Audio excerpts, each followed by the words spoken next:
Japan starts releasing treated wastewater from the crippled Fukushima nuclear plant into the sea. The court extends an interim injunction against public housing construction at Fanling Golf Course. And in South Africa, 6 countries are invited to join the Brics group.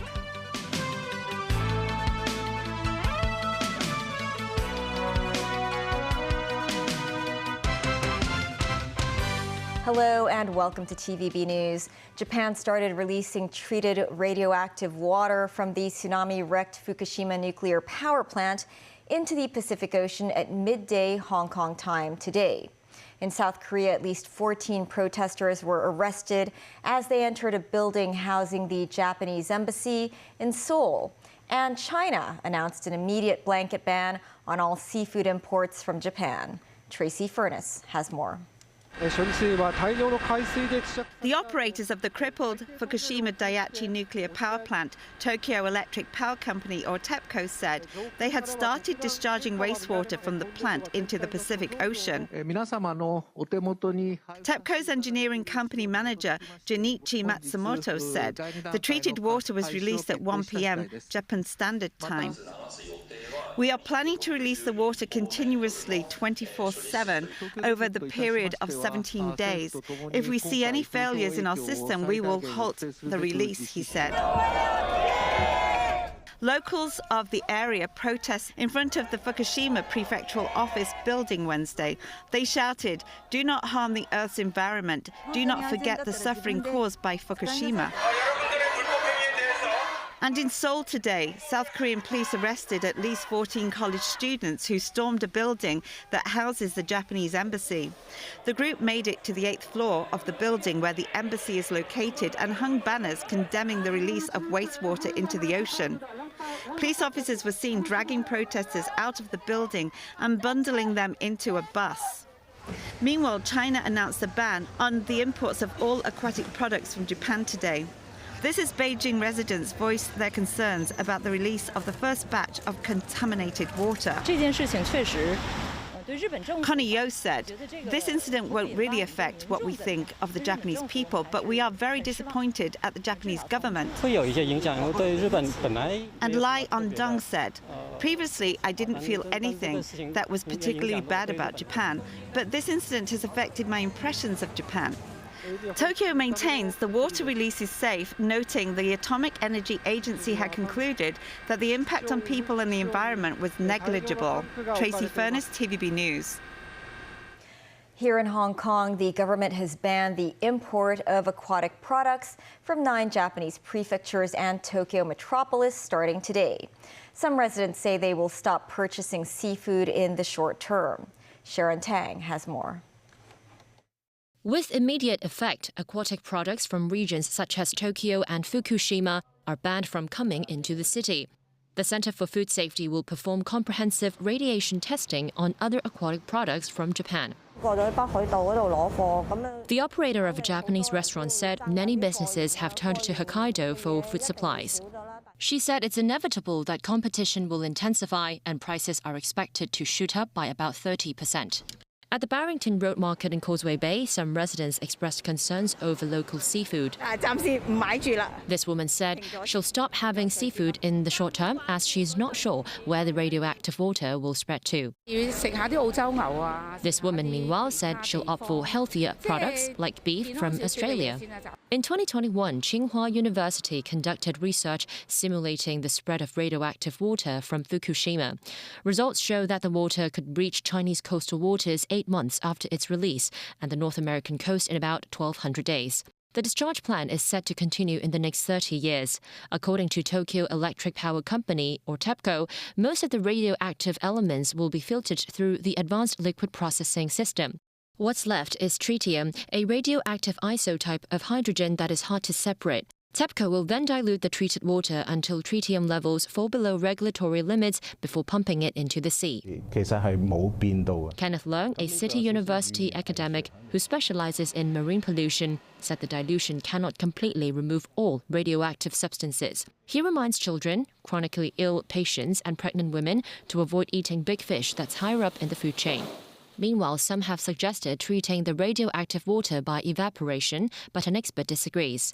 Is going to be in the air, perhaps in the upper layer of the atmosphere, but there's no guarantee there is no tritium that will penetrate some area where population are living in Japan, in China, South Korea. As for suggestions to put the water underneath the ground, he said in certain situations such as earthquakes, leakage cannot be ruled out. Sharon Tang, TVB News. The High Court has extended the interim injunction order against the government's plan to build public housing units on the Fanling golf course.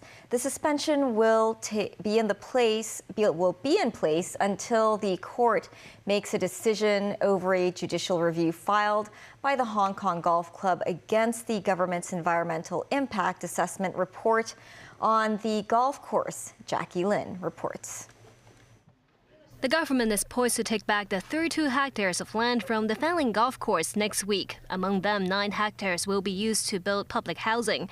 That's after the Environmental Protection Department conditionally accepted the golf course environmental impact assessment report. In a bid to overturn the report, the Hong Kong Golf Club filed a judicial review in the High Court last month. The case will be heard in May 2024. Today, another legal request from the golf club was granted by the court. An interim injunction order which temporarily suspends the government's housing project until the judicial review reaches a conclusion.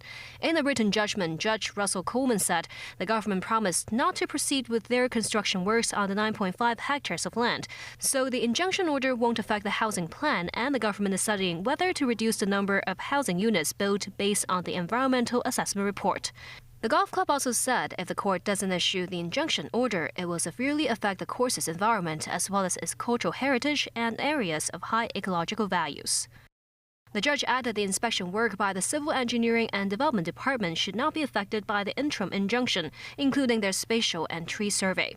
This, as the department's review will not result in environmental damage to the golf course. It's worth noting the judge agrees it is arguably implicit if the technical studies concluded the public housing project could not viably be built at the golf site. There will be no reason to take back the land. With that, the court granted an interim injunction order which will be in place until the result of the golf club's judicial review is out. Jackie Lin, TVB News. The Brics group of nations has decided to invite 6 countries, Argentina, Egypt, Iran, Ethiopia, Saudi Arabia, and the United Arab Emirates, to become new members of the bloc. The move was announced by South African President Cyril Ramaphosa on the last day of the group's 3-day summit in Johannesburg. President Xi Jinping heralded the decision, saying it will inject new vitality into the group's cooperation mechanism. Daniel Rao tells us more. The debate over expanding the Brics bloc, comprising Brazil, Russia, India, China and South Africa, has topped the agenda at a 3-day summit in Johannesburg. The summit draws to a close today. While all Brics members have publicly expressed support for expanding the group, there were divisions among the leaders over the number of new members and how quickly they should be admitted. But after 2 days of talks, South African President Cyril Ramaphosa announced the 5 current members have agreed to expand the bloc and that the idea of doing so had been worked on for over a year. We have decided to invite the Argentine Republic, the Arab Republic of Egypt, the Federal Democratic Republic of Ethiopia, the Islamic Republic of Iran, the Kingdom of Saudi Arabia, and the United Arab Emirates to become full members of Brics. The membership will take effect from the 1st of January 2024. President Xi Jinping said the expansion of Brics will inject new vitality into the group's cooperation mechanism. President Xi added the expansion reflects the determination of Brics nations to unite and cooperate with other developing countries. He stated it meets the expectations of the international community and serves the common interests of emerging markets and developing countries.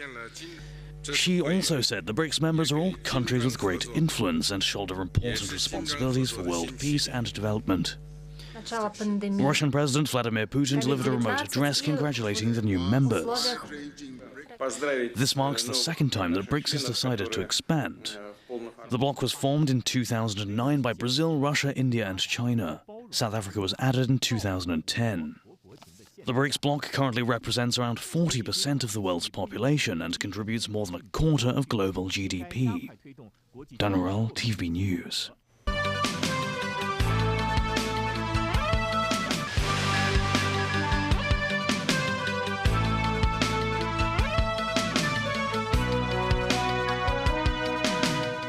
Welcome back. An investigation continues after a deadly plane crash north of Moscow. A passenger list shows mercenary boss Yevgeny Prigozhin was among the 10 people on board, and there are no reports of survivors. The Wagner Group's website says Prigozhin is dead, though Russian government investigators have not confirmed this. David Garrett reports. The flight was heading to St. Petersburg. Prigozhin's jet was an Embraer Legacy 600. The aircraft has a good safety record, one accident in 20 years, according to website International Aviation HQ. 62-year-old Prigozhin was once close to Russian President Vladimir Putin. An ex-convict turned caterer, he picked up lucrative Kremlin contracts and built his Wagner army that helped Russia in the 2014 annexation of Crimea and in the current war in Ukraine. But as the casualty count grew over there in recent months, he became angry with the Kremlin, ranting on social media. 2 months ago, he launched a coup. It failed. He took over a base in Rostov-on-Don, but his march on Moscow was aborted. Putin called it treachery and a stab in the back, although later dropped criminal charges. The president has not commented on the crash. Investigators were quick to cordon off the area last night. Some Russian experts think the security service, the FSB, are involved. To see, this dramatic action taken sort of indicates they thought he was a threat, right? And they don't want that threat any longer. And so I think it's also a broader message to elites that, don't challenge me. US President Joe Biden said he did not have all the information but would not rule out Kremlin involvement. I don't know for a fact what happened, but I'm not surprised. Do you believe? There's not much that happens when Russia is Putin not behind, but I don't know enough to know the answer. Mourners brought flowers and candles to a memorial outside Wagner's office building in St. Petersburg. At the site of the crash, the investigation continues. There is speculation across Russia and the world about what may have happened to Prigozhin, his men and the crew, and what lies behind it. David Garrett, TVB News. The Hong Kong e-toll system will be implemented at the Eastern Harbour Crossing starting at 5 a.m. this Sunday. The Eastern Harbour Crossing will be the last of the city's 3 cross-harbour tunnels to have the free-flow tolling service. To facilitate the transition, special traffic arrangements will be in place at the start of Sunday. Its tunnel lanes going both directions will be closed between 4 and 5 a.m. 3 cross-harbour bus routes will be diverted to the cross-harbour tunnel. Police are investigating 2 deaths, a murder and a suicide in So-Wan Shan public housing block. It's believed the deceased in the cases were neighbors who had arguments over noise complaints. Officers found an axe, a hiking pole, and an electrical extension board in one of the housing units involved in the deaths. Police received a report at 4 p.m. yesterday and later found an 85-year-old woman lying in the corridor with 9 wounds about 10 centimeters long on her head and neck. Initial investigation shows she was attacked by someone. Officers will try to find out whether the axe had anything to do with her death. Living right below the woman's flat was a 66-year-old man who killed himself. Both of them were certified dead at the hospital.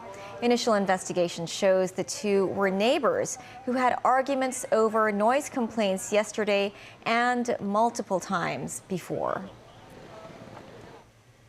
A survey has found that many workers still suffered from heat-related illness despite the government's guidance notes. The survey was conducted by the Federation of Hong Kong and Kowloon labor unions.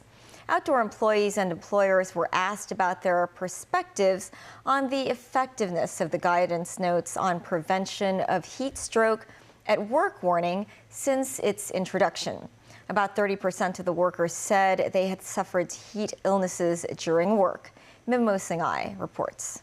Hong Kong faces scorching heat during the summer, but for outdoor employees, working under extreme heat is particularly difficult. After the Labour Department introduced an updated version of its guidelines in May to help employers reduce the risk of heat stroke of employees, the HKFLU said there is room for improvement. The union surveyed about 100 outdoor workers and 40 employers in June. The result shows over half of the workers did not receive any breaks from their supervisors during hot weather. Meanwhile, over 90% of the employers said it is difficult to follow the guidelines because they affect work progress. Lam Jun Singh, the chairman of the HKFLU, who is also a lawmaker, said employers can do more to protect workers under the heat. For example, they always do not know that their employees, which workload category are their employees belonging to, so that they will understand the rest time more easily. The Labour Department guideline can include the observatory extreme hot weather warning, but now the existing guideline only concern the heat index. We hope that the Labour Department can study whether we need a legislation. The lawmaker added the Labour Department should also enhance their promotion work on heat stroke prevention. Mimo Singhai, TVB News. At a press conference today, Executive Chairman of Television Broadcasts Limited, Thomas Hui, denied Rita's reports that he and Eric Chung, General Manager of Content Operations, are stepping down. Thomas Hui said both he and Sang, who is not in Hong Kong but appeared via video link, have no plans to leave the company. Hui said the rumors are false and it could affect the share price of the company, especially because they came shortly after the announcement of interim results. Hui said he will refer the matter to relevant law enforcement authorities. Bye for now.